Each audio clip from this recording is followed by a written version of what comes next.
Last time we talked about product and quotient rule given the algebraic forms of the function. We're going to do one more example, this time with quotient rule, but here you are given a couple of graphs. So first of all, we're being asked to find capital G prime, but we are told that capital G here is equal to the quotient of lowercase f of t divided by lowercase g of t. So the first thing we need to realize, and this is probably like the most crucial thing getting started, is that we need to apply our quotient rule. So denominator left alone times derivative of numerator minus numerator left alone times derivative of denominator, all divided by our denominator squared. And so what that tells me, that's the product rule. So that's going to tell me that capital G prime at 0 equals this exact quotient, but just subbing in 0. So g of 0 times f prime of 0 minus f of 0 times g prime of 0 all over g of 0 quantity squared. Okay, so right off the bat, this one's a little harder than we did a similar example with this before, but involved a sum or a difference. Those are quick. You can just take a sum or difference term by term. Here, the first thing I have to fill in is lowercase g of 0. So let's take a look at what we're kind of working with here. So first thing, I'm focusing on, here's g of t, and if I'm interested in what's happening at 0, that's the portion of the line. Well, I don't know what g of 0 is exactly, so the only thing I can do is actually find the equation of that line segment. So first, let's quickly find the slope. We actually did the slope before last time when we did this. So change in y, 4 minus 2, over change in x, negative 3 minus 2, and we end up with negative 2/5. Then we need to do point slope formula. So y minus, and I'm going to use the 0.22, although you could have used the negative 3, 4. So y minus the 2 equals the negative 2/5 x minus 2. And then if we wanted to solve it for y, maybe we just think about adding that 2 to the other side. You're probably more used to always distributing through the slope first before you add the 2, but there's nothing that says that we have to do that. So this is really, instead of calling this y, I'm going to actually call this lowercase g, because that's what we are talking about here for this line segment. And another thing, technically the input variable was in terms of t, so I better write it correctly. So g of t equals negative 2/5 quantity t minus 2, and then the plus 2. So that is the equation of that line segment. So what that tells me then, once I know the equation of that line segment, that tells me I can go ahead and sub in, and I can determine what then lowercase g of 0 is. So negative 2/5 times 0 minus 2 plus 2. So that means lowercase g of 0 here, negative 2/5 times negative 2 is going to be positive 4/5, plus, you can think of 2 as 10/5 to get a common denominator. So I get that my g of 0 is equal to 14/5. All right, so that is going to be my first term in the numerator. So here is my 14/5. That's my g of 0. Okay, so now we need f prime of 0. So now we're on to the other line segment that's in blue there. And this is now the line segment that we're focusing on in order to look at, again, we're going to be interested in the things that are happening at 0. Right now I'm looking for f prime at 0. So this is going to tell me that I'm going to need first my slope. So again, my slope here, and we did this before, so 3 minus negative 2 is 3 plus 2 over negative 5 minus 5. So you'd have 5 over negative 10, so negative 1/2. So there's our slope. And then good old point slope formula, pick either point. I'll take the second one down there. So y minus the negative 2 is y plus 2 equals negative 1/2 x minus the 5. And again, you could certainly distribute through this 1/2, -1/2 if you wanted to. I'm just going to subtract the 2. Now again, remember this is really f, so I'm going to call it lowercase f of t is really the input variable here. So -1/2 t minus 5, and then minus 2. So that is actually the equation of that little line segment there for that portion of f in blue. And so, actually I've taken this maybe one step further than I needed to just yet. I just kind of got on a roll there. All I really needed for this particular portion, or this part, is f prime of 0. So all I really needed here was the slope. So the rate of change is -1/2. So the derivative, since it's a line, is going to be that slope. So that's my -1/2. So that's actually all I needed just then and there. Okay, now minus f of 0. I'm on my way because that's what I was starting to get into here. So if we think about in this one now, I'm going to be subbing in 0. I have my f of t function. So now let's actually sub in 0 here. So f of 0 is our -1/2 times 0 minus 5 minus 2. And so what are we going to have here? So my f of 0 looks like I'm going to have now a positive 5/2. 2 you can think of as 4/2. So this is just going to be 5/2 minus 4/2 would be 1/2. Okay, so this is what my f of 0 is equal to. So here's f of 0 is the 1/2. And now the g prime at 0, well, we already did, going back to g, the derivative is just the slope or the rate of change. And so on g, that was our -2/5.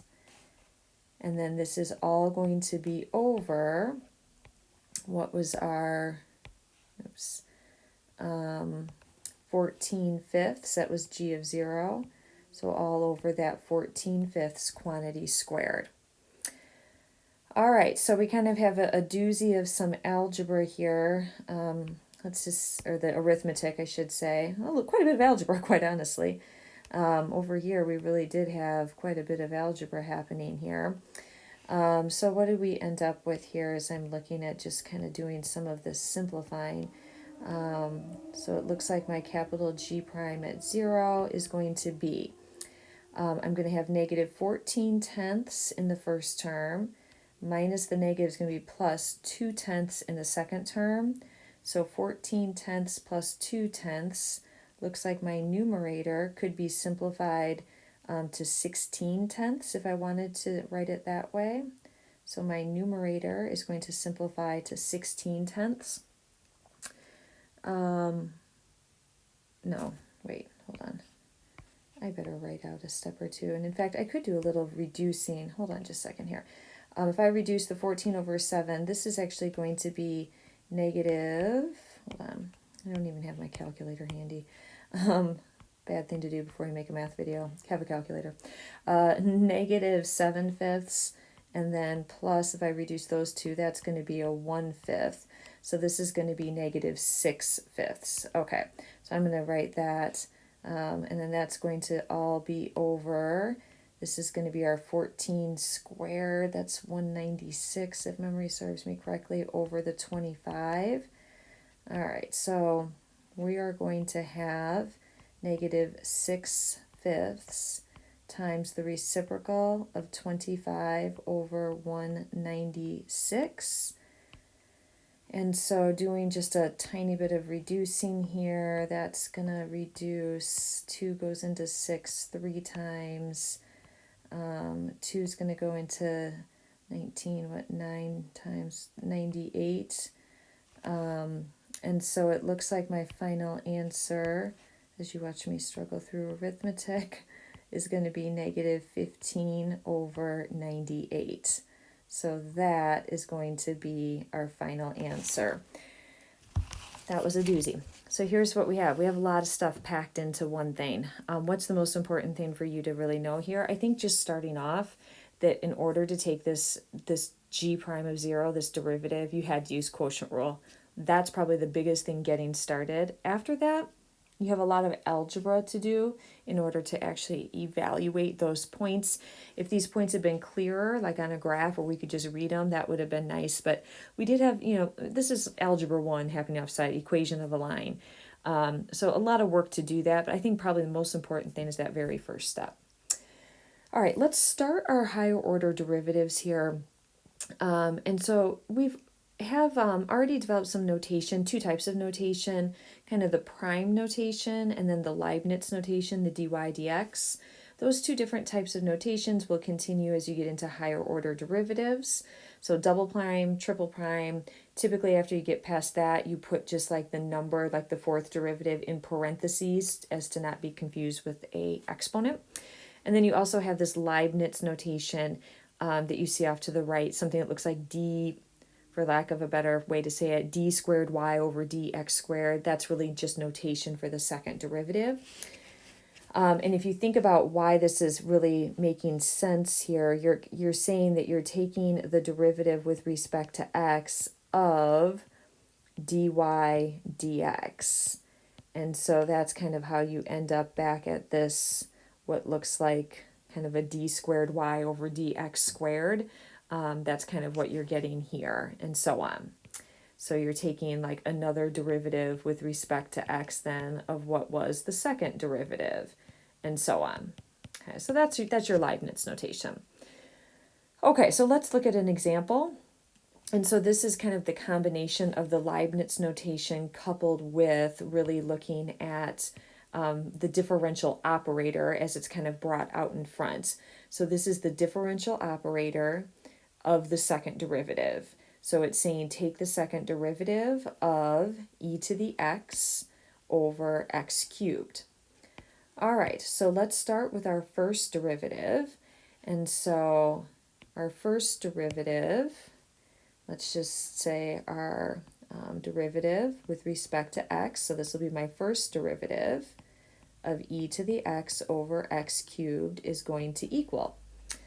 All right, I need quotient rule. If I bring up x as x to the negative third, that's fine, but you'd still have to do product rule. So I think just leave it and do quotient rule.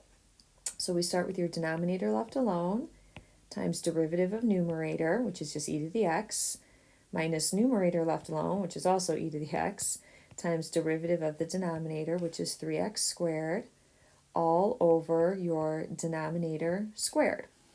So we had one really similar, if not almost exactly to this, where maybe we've already taken this first derivative. This feels really familiar to me.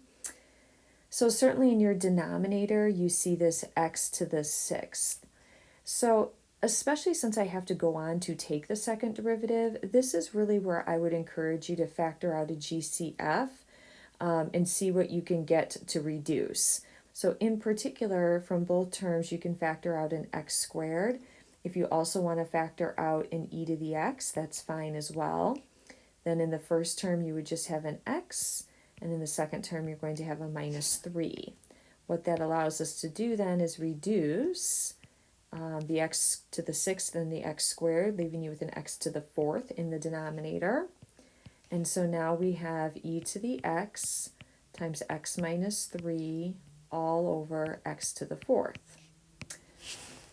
All right, so now this is our first derivative. So this is, let's just say dy dx. All right, now what we need is to take the second derivative. So we need to take the derivative of where we left off with here. And so that's part of the reason we simplified it, is we knew we'd have to go on to then take the next derivative. Okay, so this is going to imply, now as I take, again, the notation here is I'm really taking the derivative with respect to x of the first derivative of dy dx. So I'm just trying to introduce you to a variety of notation here. So as long as you knew that you had to take the second derivative, I suppose that's probably the most important part right now. All right, good old quotient rule. That's my primary operation here, is this big old quotient. So we start with our denominator left alone, x to the fourth.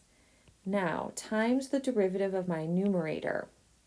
And within the derivative of the numerator here, we really have a product of two functions of x.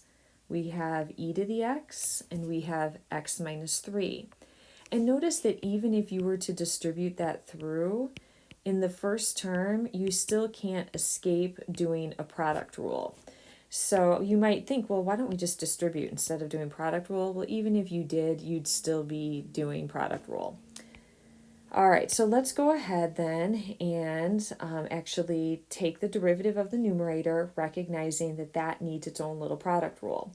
So we're going to have our f left alone, let's say, so this is f, times g prime, well, derivative of x minus 3 is just 1, and then plus changing the order, x minus 3 left alone, times the derivative of f, derivative of e to the x is e to the x.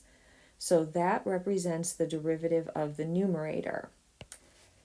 Minus, within the structure of my product quotient rule here, minus, now it's the numerator left alone, so e to the x, quantity x minus 3, and then times the derivative of the denominator, and derivative of x to the fourth is 4x cubed.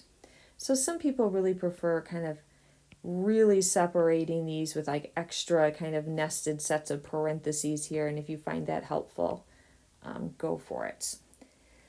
And then this is all over our denominator squared.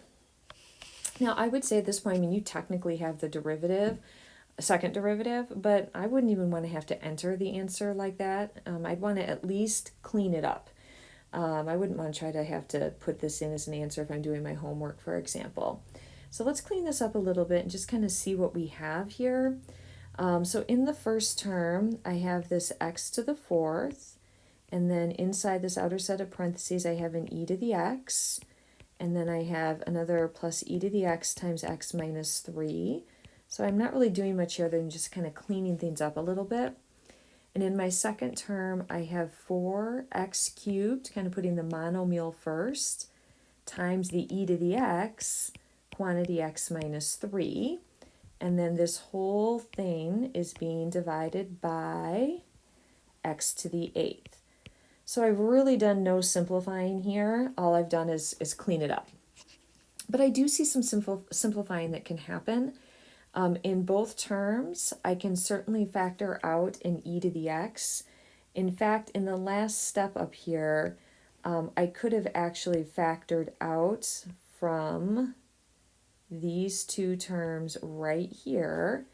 I really could have factored out an e to the x. Let me write that here. I could have factored that out, and then I would have had left in the first term nothing, just an implied 1, right? So something. I would have had a 1 still there. And then in the second term, I would have still had my quantity of x minus 3. Okay, so that might help us to see that in both terms, so what can I factor out in both terms? I can factor out an e to the x from both terms. So when I say both terms, I'm referring to the term before the big old minus sign and the term after it. So I am factoring out, this e to the x that's here and this e to the x that's there. I'm also factoring out an x to the third, which is going to come out of kind of this x to the fourth term, but the most I can factor out, of course, is x to the third. So we will factor out an x to the third. That will leave us with one x left in that first term. And then inside of that set of parentheses, I now have a 1 plus x minus 3. So let's rewrite that as just x minus 2.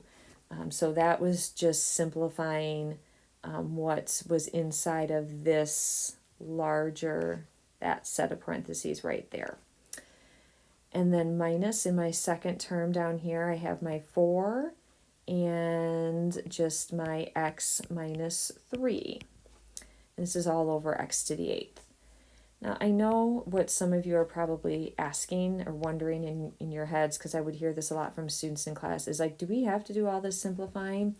And I would say not necessarily. You found the second derivative, and so really any form of the second derivative would be mathematically correct.